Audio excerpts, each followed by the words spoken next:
Has anybody noticed that it's been extremely hot this summer? Like, obviously I know it's summer and it's supposed to be hot, but it's been way hotter this summer than it was last summer. And it's a little bit scary because it got me really thinking about global warming. Like, I never really paid it any mind, but good God, this year has been so hot. This summer has been unbearable almost, dude. It's crazy. Have you guys noticed that? I don't know. Let me know in the comment section below. Also, in this match, I will be using the little team preview thing I use for my draft battles. For those of you who watch those and you know exactly what I'm talking about, please let me know if you would like me to use those for the future Wi-Fi battles so you can kind of keep up with them a little bit easier. Of course, if you do like it, hit that thumbs up button down below. We are playing in the NU tier for today's match, and I am taking on Tyler, aka Savage King, from my Discord. This team is one that I got off of the NU Smogon forum, so I'll leave a link to that down in the description for you guys to go ahead and peep through the forums. There's always some pretty cool teams there that people drop, and there's teams you can use on the ladder as well. So going into this game, the biggest threats I saw on our opponent's side of the field were going to be the Mega Glalie and kind of the Ambipom. Ambipom, it really depends on whether or not he has the low kick for my Steelix, but Mega Glalie could be a little bit problematic late game if I lose my Blastoise. But Blastoise is actually going to be able to put in a lot of work in this match. And the crazy thing too is that yesterday Mega Blastoise offensively put in a lot of work in our RU match, but in this NU match, defensive Blastoise is actually going to be a bit of a pain for our opponent to deal with. However, though, he does still have his fair share of nuisances.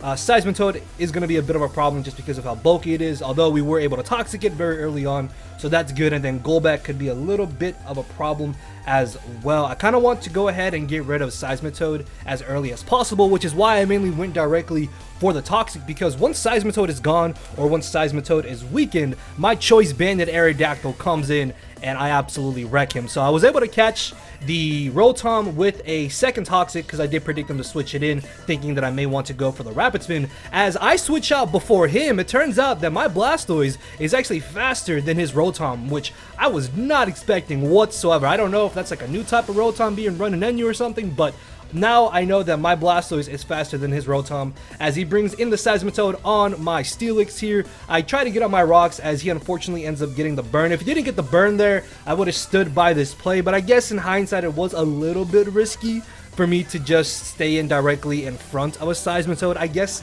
I thought that maybe he would expect me to switch out, but him going straight for the Scald really had no drawback whatsoever. So now, unfortunately, my Steelix is severely weakened, which means that Ambipom and the Mega Glalie are looking a little bit more scary, and that is definitely on me. So I have to be very careful how I play around those two mons and hope that I can still keep my Steelix at a decent amount of HP to at least take one hit from either one of those two mons. So I switched directly here into my Tortuga, aka my Blastoise, just eating up these hits. Even if he does want to go for the Toxic, I do not care. I have Refresh on my Blastoise. It does not matter any type of status that he does want to go for, and this is really good because the more this Seismitoad stays in, the more toxic damage it's taking, the weaker it's getting, and the better my Aerodactyl is looking in the back. So I believe I do go straight for the Rapid Spin this turn. I really wasn't too concerned on whether or not he did want to bring in the Rotom. Maybe he thought I would predict that, or he was just trying to get off the Toxic on my Blastoise. That way he could get some type of residual damage onto it. But again, I do have the Refresh, so that is definitely what I'm going to go for this turn, because if he really wants to, he can stay in here and go for the Stealth Rocks again. I don't care. That toxic damage is looking mighty tasty on that Seismitoad. So he decides to bring in the Rotom here as I do opt to go for the Refresh. I know that I am faster than him at this point. At least I'm like 99.9% sure that I am, but I still don't want to stay in because there's no way a Scald is going to come anywhere near close to knocking him out, and I need to keep this thing healthy in the back for his Mega Glalie, if anything. So I switched directly into my offensive Incineroar here. I figured that if he doesn't go for the Volt Switch, he may try to go for a Will-O-Wisp or a Hex, thinking that I would want to switch into my Steelix, but he does go for the Thunderbolt, does a decent chunk of damage there. But because my Blastoise was faster than the Rotom, I'm thinking maybe my Incineroar is faster than Rotom as well. Even if I'm not, there is no one move that he can go for that is going to knock me out. So essentially, I just get a free knockoff here without little to no drawback. If anything, I could get rid of the Rotom, which would have been great. If not, then I get rid of the item of something else that's coming in, and if he really wants to be aggressive, he can bring in the Glalie, but it's taking rocks and knockoff damage on top of that, as I get rid of the Choice Scarf on the Passimian. This is huge because now I control all the speed in this match. The only other fear is now an Ice Shard from Mega Glalie and the fact that he could definitely have Fake Out on the Ambipom. But in terms of speed, my Aerodactyl outspeeds everything, and so does my own Choice Scarf Passimian. As he makes a good play there, he goes for the knockoff, assuming I would switch out, as he gets rid of the Rocky Helmet on my Weezing. That's a little bit annoying, but it shouldn't be the worst thing ever, as I'm able to catch the incoming Golbat here. This is nice because now I can start getting some type of residual damage on this Golbat, and I will be able to pressure it, and with rocks being up, that's going to be amazing for me. So I expect him to want to go for the Defog here, which is why I actually switched directly into my Incineroar. Much like earlier, I can just kind of click knockoff for free, or I can go for a Fire EMZ, what's it called? Fire Blast. Fire Blast? No, Flare Blitz. Fire EMZ, Flare Blitz. But he makes a good double here into the Seismitoad as I make a really aggressive play. And my thought behind this was that obviously he may expect me not to stay in because I don't want to lose Incineroar this early on, especially when I can just come in and always click knockoff. So I thought that maybe he would try to go for his rocks here, expecting me to switch. And there was also no way he was going to be able to one-shot me regardless of what he went for. But on top of that, the more I weaken the Seismitoad, or if I'm able to get rid of it like I do here, my Choice Banded Aerodactyl is going to come in. I get to click Stone Edge for free. Passimian is not going to appreciate switching in. Even if it switches in, I'm able to outspeed him. So now my Aerodactyl is looking like an absolute threat in the back as he brings in the Glalie. I guess I could have maybe sacked off my Incineroar here, but I figured that I can maybe save it for later, because if I'm able to bring in Incineroar on potentially the Rotom or the Golbat, and I do indeed outspeed both of those, then I can just click a Blaze boosted Fire EMZ Flare Blitz and absolutely murder something, because his only fire resist is now gone. So he decides to go for the double edge there. Does not do any damage to me. I figured that even if he did want to go for something like Earthquake, Blastoise would have still been able to take two, and then I could have gone from there. But I'm definitely just going to go for the Scald here. I want to get off damage on this Glalie, because if I can put myself in the position of having to go for Choice Banded Aerial Ace over Choice Banded Stone Edge,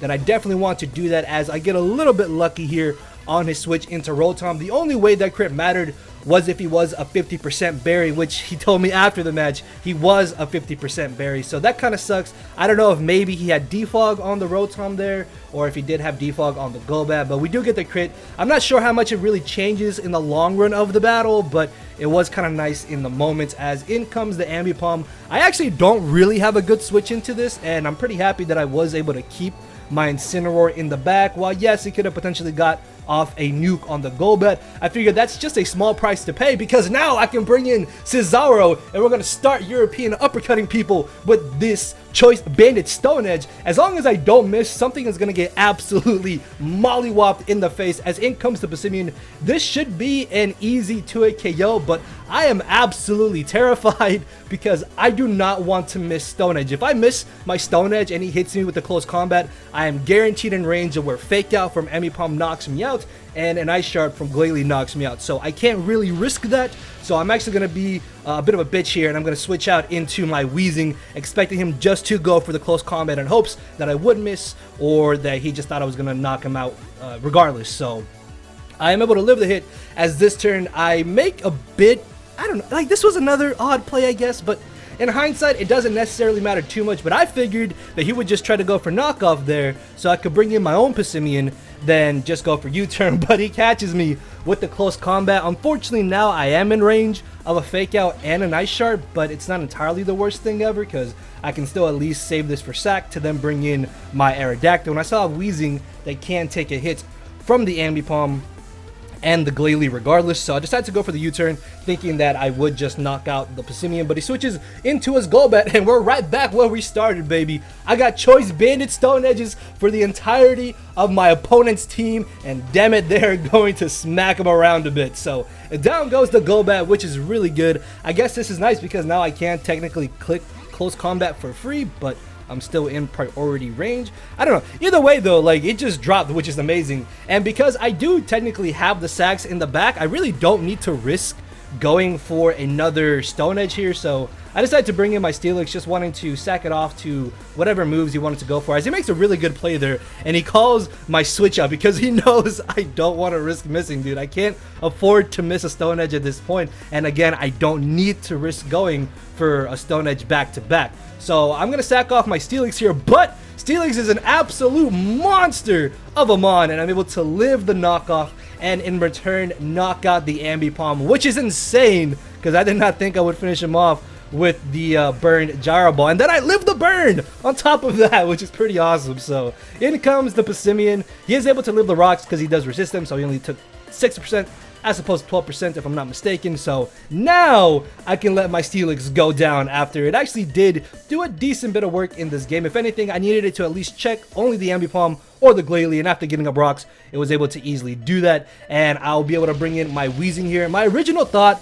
was to go for a layer of T-Spikes, but the more I thought about it, I was like, it doesn't really matter if I get up a layer of T-Spikes. If anything, I can just let this knock out the Passimian, and then from there, Mega Glalie should not be able to one-shot my Mega Aerodactyl with any hit. And if I'm not mistaken, after rocks, Mega Glalie is actually going to be in range of where I can just go safely for a Choice Banded Aerial Ace. I don't have to risk the miss with Stone Edge, and we'll be fine and dandy. So he ends up knocking me out here with the Double Edge, allowing me to bring back in my boy Choice Banded Aerodactyl. You guys can tally up how many times I said Choice Banded because this thing actually just has so much raw power behind it. I've been wanting to use Aerodactyl for so long in the NU tier, and I finally got to show it off here in this match. As he goes for the Ice Shard, does not crit me, does not knock me out, and Aerial Ace will be enough to finish off the Mega Glalie for the victory in our favor. So very good game to Savage King, aka Tyler. Hope you guys did enjoy. Let me know if y'all like the team preview here. Let me know if global warming is bothering you or not in the comment section below. And with that being said, hit that thumbs up button. I will see you all tomorrow, potentially with another battle. No WBE match because I face Aaron Cybertron Zane. Worlds is going on right now and he's commentating, so we're not going to be able to play until late next week, but week 11 should be up on time next week. So yeah, we'll see how things go with that, and if you enjoyed, you know what to do, and I will see you all next time. So later, everybody. Thank you all for watching. Because my brain and heart are both tied in a knot, and this hinders me from crying a lot. This causing me to show no emotion. But when I said I cared, I wasn't joking. But I guess it's too late for me to become broken. For now, I'm living with no more pain, tears, or hoping. I'm just coasting. Yeah, I said I'm coasting. No more pain, tears, and hoping.